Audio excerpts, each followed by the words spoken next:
अच्छा, ये जो मैजिक मोदी जी का गुजरात में चला है, वो मैजिक जो है बिहार में क्यों नहीं चल पाता है? यादव परिवार से वो महिला आती है, इतना बड़ा घटना हुआ है, यादव के नेता जो है यहाँ पे डिप्टी सीएम है, उन्होंने ट्वीट तक नहीं किया। बिहार यूपी के राह पर बढ़ चुका है। कहलगांव का रास्ता जो है पूरे हिंदुस्तान में सबसे खराब रोड है। लगभग 30 से 40 किलोमीटर का वो सेक्शन है जो सबसे खराब है। ट्रक वालों से वसूली किया जाता है, जितने भी ट्रक वाले हैं, चाहे वो गिट्टी लेके आए, झारखंड से लेके आते हैं, वो लोगों से वसूली किया। आप ईमानदारी से बोलिए, आपको छोड़ के, आप अक्सर हर जगहों पे दिखते हैं, आप जाते हैं, आपको छोड़ के विपक्ष के कौन से नेता जो हैं हर जगह जो है जनता की समस्याओं को उठाने के लिए मौजूद? कल हम माननीय महामहिम राज्यपाल महोदय के पास भी जा रहे हैं, एक शिष्टमंडल लेकर। राज्यपाल भवन के पास, मुख्यमंत्री सचिवालय के पास, या डक बंगला चौराहा, गांधी मैदान, हर दूसरे दिन लाठीचार्ज होता है। अभी कुछ दिन पहले जो है बीपीएससी वालों पे लाठीचार्ज हुआ। बीएसएफ के जवान बॉर्डर पे खड़े रहते, फिर भी बांग्लादेशी जो है उस बॉर्डर से घुस कैसे जा रहे हैं? वो बॉर्डर की तो सुरक्षा पुलिस तो करती नहीं है। मुख्यमंत्री की कुर्सी ही बचा लेना इनके लिए बड़ी उपलब्धि होगी। क्या विपक्ष के नेता बीपीएससी के बच्चों का साथ देंगे? गुजरात चुनाव आप लोग जीत गए, हिमाचल प्रदेश में चुनाव क्यों हार गए?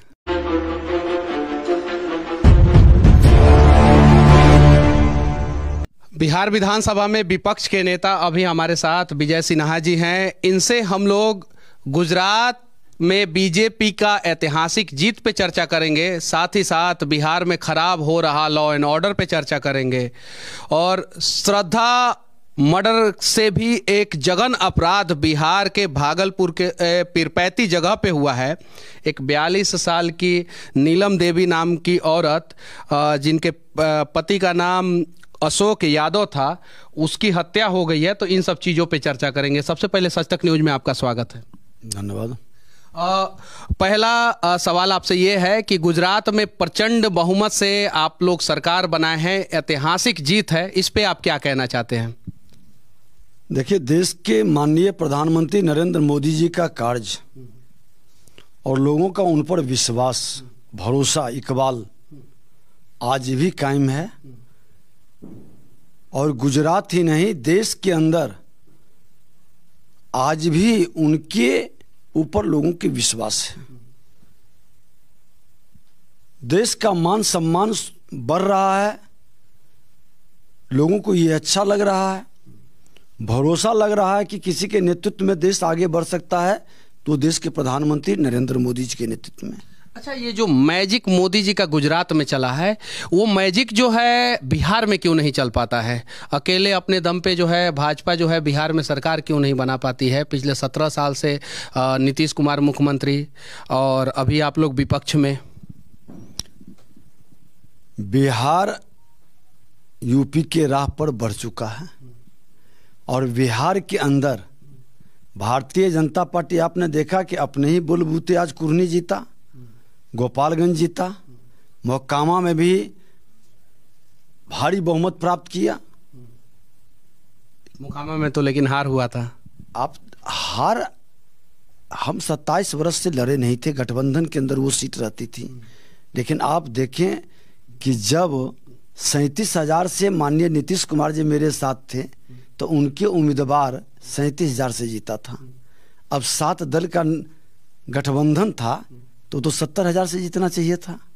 पीरपैती में जो घटना हुआ है वो शायद जो है श्रद्धा मर्डर कांड से भी बड़ा घटना है। एक 42 साल की औरत नीलम देवी के प्राइवेट पार्ट्स को भी काट दिया गया, उनके शरीर के ना जाने कितने अंग को काट के जो है एक 45 साल का मोहम्मद शकील नाम का आदमी जो है, और लोग वीडियो बना रहे थे। इस प्रकार के आपराधिक घटना पे आप क्या कहना चाहते हैं? देखिए, बहुत दुखद और दुर्भाग्यपूर्ण घटना है। हमने खुद उस परिवार से जाके मिला है, और ये घटना से एक भय का वातावरण है। ये तुष्टीकरण की राजनीति का सबसे बड़ा उदाहरण है। यादव परिवार से वो महिला आती है, इतना बड़ा घटना हुआ है, यादव के नेता जो है यहाँ पे डिप्टी सीएम है, उन्होंने ट्वीट तक नहीं किया। देखिए, वोट की राजनीति, हमने कहा वोट की राजनीति और तुष्टीकरण के कारण ये जात का उपयोग सिर्फ वोट के लिए करते हैं। लेकिन उसके साथ कोई घटना घटित होता है, जब वो दुखित और पीड़ित होते हैं, तो उनके साथ इनकी कहीं से सहानुभूति नहीं जगती है, संवेदनहीनता साफ झलकती है। और आज यही संवेदनहीनता, हमने कहा था, एक भी लोग इनके आंसू पोंछने नहीं गए, क्योंकि वहां तुष्टीकरण की राजनीति, वोट की राजनीति है। और यही बिहार को पिछड़ा बना के रख दिया, यही बिहार की गति को रोक दिया। जिस रास्ते से आप गए थे, अक्सर जो है कहलगांव के लोग हम लोगों को भी फ़ोन करते हैं, आवाज़ उठाते हैं। कहलगांव का रास्ता जो है पूरे हिंदुस्तान में सबसे ख़राब रोड है। लगभग 30 से 40 किलोमीटर का वो सेक्शन है जो सबसे ख़राब है। वो NHAI के अंडर में आता है, मंत्री हैं नितिन गडकरी। उस पर क्या कहना चाहते हैं? नहीं, आपको जानकारी हो कि उसका टेंडर भी हो चुका, काम वहाँ पर नहीं होने दे रहे हैं। हमने कहा भी कि वहाँ के कुछ स्थानीय लोगों का, जनप्रतिनिधियों का, नाम पर पदाधिकारियों का अपना खेला होता है। वहाँ पे ट्रक वालों से वसूली किया जाता है। जितने भी ट्रक वाले हैं, चाहे वो गिट्टी लेके आए, झारखंड से लेके आते हैं, वो लोगों से वसूली किया जाता है। अक्सर ट्रक वाले आरोप लगाते हैं, वीडियो भी भेजते हैं, वीडियो भी मीडिया में आता है। तो वो वसूली आखिर कौन कराता है? क्या वसूली के लिए जो है उस सड़क को जो है खराब करके रखा गया है? हमने पहले ही कहा, हमने वहाँ भागलपुर में भी इस विषय को रखा कि बिहार सरकार, सदानंद बाबू का देहांत हुआ था, उस समय भी गए थे, उस समय भी यही स्थिति थी। सदानंद बाबू हमारे पूर्व स्पीकर रह चुके हैं और स्वर्गीय सदानंद बाबू का समय में भी मामला उठा है, सदन के अंदर भी मामला उठा है, माननीय मुख्यमंत्री जी को कई बार संज्ञान में दिया गया है। इसको करना चाहिए। जब सत्ता संरक्षित भ्रष्टाचार होने लगे और सत्ता संरक्षित अपराध होने लगे तो फिर बड़ा दुखद और दुर्भाग्यपूर्ण होता है। कहलगांव के लोगों का सबसे बड़ा समस्या है, वो लोग क्या उम्मीद कर सकते हैं कि 6 महीने के अंदर अंदर उस रोड में जो है निर्माण कार्य NHAI शुरू कर देगा? देखिए, हमने खुद वहाँ पर इस मामला को लोगों ने बताया है कि उसका टेंडर भी हो चुका है, काम नहीं कर रहे हैं। एक पत्र जो है नितिन गडकरी तक जो है यहाँ से पहुँचना चाहिए। आप विपक्ष के जो है सबसे बड़े नेता हैं। निश्चित तौर पर इस मामला को संज्ञान में लेकर के हम लोग भेजेंगे भी, और ये मामला को उचित प्लेटफॉर्म पर हमारे माननीय सदस्य भी इस बार उठा भी रहे हैं और इस विषय को गंभीरता से लेके, क्योंकि सचमुच में बहुत आवश्यक है। और केंद्र की सरकार आज पूरे बिहार के अंदर जिस तरह के सड़क की व्यवस्था बनाई है, ये दुखद दुर्भाग्यपूर्ण है कि लोकल राजनीति। नितिन गडकरी की जितनी भी प्रशंसा की जाए कम है। इतिहास में जो है सबसे मजबूत और सबसे अच्छे जो है पथ परिवहन मंत्री बने हैं, लेकिन कहलगांव का रोड देखने के बाद थोड़ा सा दुख होता है। अब आते हैं बिहार के लॉ एंड ऑर्डर पे।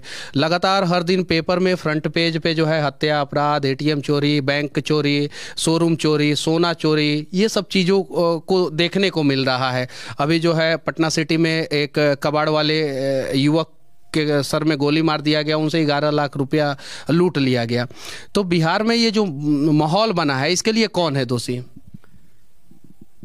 देखिए, सत्ता में जब अपराधियों की, भ्रष्टाचारियों की जमात बैठ जाती है तो उनके अनुयायी जो होते हैं उनका मनोबल बढ़ जाता है, और आज यही बिहार में हो रहा है। तो इसे रोकेगा कौन? विपक्ष का काम होता है कि अगर कहीं भी जनता को सत्ता दल से ज़्यादा कम और विपक्ष से ज़्यादा उम्मीद होता है। अगर जनता के साथ कहीं भी गलत होता है तो विपक्ष के नेताओं को सड़कों पे आना चाहिए। आप ईमानदारी से बोलिए, आपको छोड़ के, आप अक्सर हर जगहों पे दिखते हैं, आप जाते हैं, आपको छोड़ के विपक्ष के कौन से नेता जो हैं हर जगह जो है जनता की समस्याओं को उठाने के लिए मौजूद रहते हैं? आपको छोड़ के। मैं बता दूं कि आज आरा के अंदर हो, लखीसराय के अंदर हो, कई जिले के अंदर हो, समस्तीपुर के अंदर हो, हम तो स्वयं जाते ही। मैं वही बोल रहा हूँ। आप देखिए, आप दिखते हैं हमें, आप दिखते हैं जमीन पे। जो सच है वो मैं बोलूँगा। ऐसा नहीं है कि आपके अलावा बीजेपी के कौन से नेता जो है वो अलग अलग जगहों पे जाके दिखते हैं। ट्विटर के अलावा कोई नहीं दिखते हैं। ये सच्चाई है, इसे आप झुठला नहीं सकते हैं। देखिए, हमारे कार्यकर्ता सब जगह प्रतिवाद भी कर रहे हैं। नहीं, कार्यकर्ता में भी कमी नहीं है। कहीं नहीं तो कहीं जो बीजेपी के और भी नेता हैं वो लोग जो है उतना जनता की समस्याओं को नहीं उठा रहे हैं जितना अकेले आप उठा रहे हैं। अगर सब उठाएं तो शायद जो है कुछ अपराध पे लगाम लग जाए। पूरी पार्टी लगी हुई है और पार्टी इसको गंभीरता से ली है। और आपको मैं जानकारी दे दूं कि आज यही मामला को लेकर कल हम माननीय महामहिम राज्यपाल महोदय के पास भी जा रहे हैं, एक शिष्टमंडल लेकर, कानून व्यवस्था को ही लेकर। और पूरे बिहार के अंदर लॉ एंड ऑर्डर जिस तरह से बद से बदतर हो रही है, गिरती हुई कानून व्यवस्था और सरकार की उदासीनता, प्रशासन की संवेदनहीनता के कारण ये पूरे मामला को लेकर हम लोग बात करें, क्योंकि इनसे संभल नहीं रही। सबसे ज़्यादा पूरे देश में अगर युवा कहीं के परेशान है तो वो बिहार के हैं। हर दूसरे दिन जो है लाठीचार्ज होता है, आपको राज्यपाल भवन के पास, मुख्यमंत्री सचिवालय के पास, या डकबंगला चौराहा, गांधी मैदान, हर दूसरे दिन लाठीचार्ज होता है। अभी कुछ दिन पहले जो है बीपीएससी वालों पे लाठीचार्ज हुआ है। तो इसके लिए कौन है दोषी? देखिए, जब जब प्रशासनिक अराजकता फैलती है तो लोगों की अपेक्षाओं के नियमानुकूल व्यवस्था चरमरा जाती है, और आज वही हो रहा है। क्योंकि कुर्सी के लिए लोग पूरी तरह से प्रशासन पर ध्यान नहीं जाकर के कुर्सी बचाने पर ध्यान है। बीपीएससी के बच्चों के साथ धांधली हुआ है। एक बार एग्जाम हुआ, उसे कैंसिल किया गया, दोबारा एग्जाम हुआ, उसमें 4 से 5 प्रश्न गलत है। हालांकि बच्चे जो है आरोप लगा रहे हैं कि 9-10 प्रश्न गलत है, और फिर भी रिजल्ट जारी कर दिया गया। उसके लिए बीपीएससी के बच्चे जो है सड़कों पर उतरे हुए हैं। सत्ता दल से उन्हें उम्मीद नहीं है, शायद विपक्ष से होगा। तो क्या विपक्ष के नेता बीपीएससी के बच्चों का साथ देंगे? मैं तो एक गुजर रहा था एक कार्यक्रम में, बच्चे ने वहाँ हम लोगों को रोका और उनकी बात को भी हमने सुना है, और हमने स्पष्ट तौर पर कहा है कि सरकार को संवेदनहीन नहीं होना चाहिए। संवेदनशीलता के साथ इनके प्रश्न जो है, 9 प्रश्नों का जवाब गलत का आरोप लगा रहे थे, एक प्रश्न का जवाब सुधारा भी गया था, और 8 प्रश्न का। ये दुखद दुर्भाग्यपूर्ण है कि बीपीएससी जैसी संस्था के अंदर, आयोग के अंदर, अगर जो 150 प्रश्न सही रूप से चयन नहीं कर सकते, आपकी मानसिकता पर प्रश्न उठ रही है, आपकी पवित्रता पर अंगुली उठ रही है, तो ऐसे लोगों को हटाना चाहिए। ऐसे लोगों को लंबे समय से वहाँ बैठा कर कहीं न कहीं सरकार प्रतिभा का दमन कर रही है, उसकी पारदर्शिता को समाप्त कर रही है, और उस आयोग की विश्वसनीयता को खत्म कर रही है। एक और सवाल, बिहार में जो है युवाओं के बाद सबसे ज़्यादा अगर कोई परेशान है तो यहाँ के किसान। रीगा चीनी मिल जो है बंद हो गया, मढ़ौरा चीनी मिल का लोहा काट के बेचा जा रहा है, बहुत सारे जगहों पे जो है कबाड़ के रूप में बेच दिया जा रहा है। तो इन सब चीनी मिल को चालू कराने के लिए बिहार की जनता जो है, विपक्ष के सबसे बड़े नेता आपसे क्या उम्मीद लगा सकते हैं? देखिए, जो इंडस्ट्रियल वातावरण के लिए आपने चर्चा किया, इंडस्ट्रियल वातावरण बनाने के लिए एनडीए सरकार में हमारे माननीय मंत्री भी कितना पहल किए। मैं खुद लेबर मिनिस्टर था। इन तमाम विषय को लेकर हम लोग पूरी संवेदनशीलता के साथ उनको मदद कर रहे थे। लेकिन आप हमेशा एक चीज़ समझें कि जहां कानून व्यवस्था ठीक रहती है, निवेशक का उत्साह भी बढ़ता है, रोजगार का अवसर भी बनता है। आज यहाँ की कानून व्यवस्था को देखकर निवेशक का उत्साह ठंडा है, वो भी साइड होना चाह रहे हैं, और सरकार की उदासीनता से रोजगार का अवसर भी समाप्त हो रहा है। नीलम देवी के परिवार वालों को क्या इंसाफ मिल पाएगा?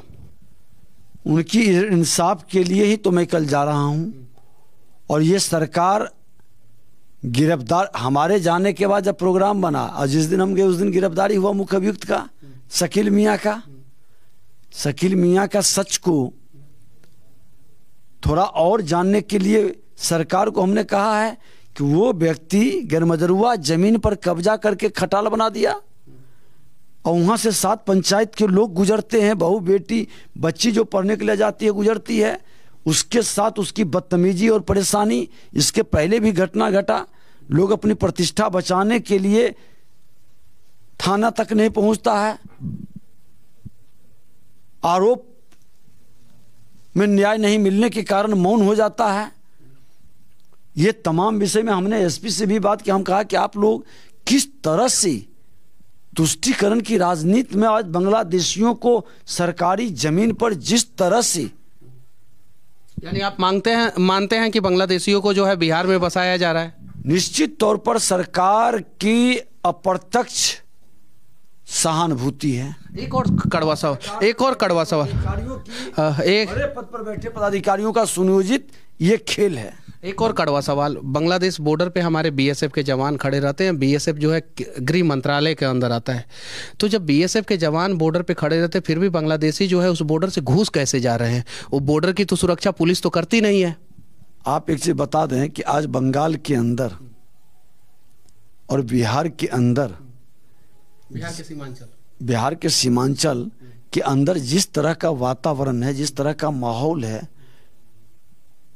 जब से देश के प्रधानमंत्री नरेंद्र मोदी जी आए हैं तब से टाइट किए हैं। उसके पहले कितने लोग घुसे हैं, और जो लोग घुसे हैं धीरे धीरे यहाँ की नागरिकता प्राप्त करने के लिए कितना खेल बेल कर रहे हैं, और सरकार, सत्ता, शासन, प्रशासन में बैठे लोग इनको किस तरह से नागरिकता का स्वरूप देने में लगे हैं। अच्छा, गुजरात चुनाव तो मैं आपको जानकारी दे दें और सुन लीजिए कि मैं लेबर मिनिस्टर था तो लेबर कार्ड बनाने में मैंने रोक दिया था कि आप पूरी तहकीकात करिए, उनके परिवार के, उनके लोगों की पहले से पूरी जानकारी प्राप्त कीजिए। जब गुजरात चुनाव आप लोग जीत गए, हिमाचल प्रदेश में चुनाव क्यों हार गए? हिमाचल प्रदेश का देखिए, कुछ प्रदेश का, छोटे स्टेट का एक नेचर भी होता है, एक बार सत्ता एक बार विपक्ष, ये पलटते रहता है। और हर बार आप देखते हैं, फिर भी पिछले बार बहुत लोगों की सफाया हो गई, हम लगभग में बराबर आ जाते हैं, सीट कुछ कम हो जाती है लेकिन सफाया नहीं होता है। वो सफाया का युग चला गया है। आप हिमाचल में देखें कि सरकार पलटते रही है, दोबारा वहाँ का नेचर रहा कि नहीं लौट पाती है। इस बार हम लोग लौटते लौटते ठहर गए। अच्छा, बिहार का विकास कैसे होगा? बिहार से पलायन कैसे रुकेगा? बिहार के युवाओं को बिहार में रोजगार कैसे मिलेगा? बिहार के लोगों को बिहार में स्वास्थ्य सुविधा का व्यवस्था अच्छे ढंग से कैसे मिलेगा? देखिए, जब तक हम जातीय जहर के लहर से लोगों को प्रभावित करेंगे, शैक्षणिक वातावरण को हम सशक्त और मजबूत नहीं करके खाना पूर्ति करेंगे, आज शिक्षा हो, स्वास्थ्य हो, सिंचाई हो, सड़क हो, सुरक्षा हो, ये तमाम विषय पर संवेदनशीलता दिखाई पड़नी चाहिए। और ये विषय को पहले से ही हम लोग जब सरकार में थे उस समय भी गंभीरता से ले रहे थे। हम लोग बार बार सरकार को सतर्क सावधान करते थे। कुछ वातावरण बना भी था, बनने का अवसर आज 2005 में एनडीए सरकार बिहार के अंदर आई। 2005 से 10 के अंदर आप देखिए, सुरक्षा के मामले में, शिक्षा के मामले में, स्वास्थ्य के मामले में कितना बड़ा परिवर्तन हुआ था। जब रास्ता पर पटरी पर गाड़ी आई तो डिलेल कौन कर दिया।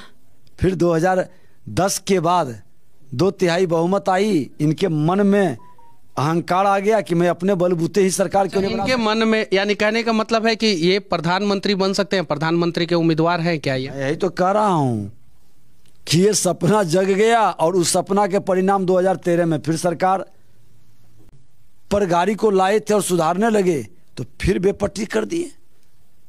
इनकी अहंकार के कारण, इनके स्वार्थ के कारण, बड़े भाई छोटे भाई दोनों मिली भगत के कारण बिहार को बेपट्टी कर दिया। अच्छा, 2024 में क्या नरेंद्र मोदी जी को एज अ प्रधानमंत्री कैंडिडेट नीतीश कुमार टक्कर दे पाएंगे? मुख्यमंत्री की कुर्सी ही बचा लेना इनके लिए बड़ी उपलब्धि होगी। हमको लगता है 24 तक इनकी कुर्सी बचेगी ही नहीं। प्रधानमंत्री का सपना तो बहुत दूर का है, और सपना कभी अपना नहीं होता है। जिसने भी सपना दिखाया है उनको ये मुख्यमंत्री की कुर्सी भी छीनने की तैयारी में लग गया है। इनको आश्रम भेजने का कई बार सलाह भी दे चुका है। चलिए, ये विजय सिन्हा जी हैं जो बिहार बीजेपी के विपक्ष के नेता हैं, और इनके बारे में आप लोग क्या सोचते हैं? बिहार के विकास के बारे में आप लोग क्या सोचते हैं? इन सब चीज़ों पे आप लोग अपना राय जरूर रखना। साथ ही साथ पीपरपैती में जो घटना हुआ है उसके लिए भी आप लोग आवाज़ जरूर उठाना। जय हिंद।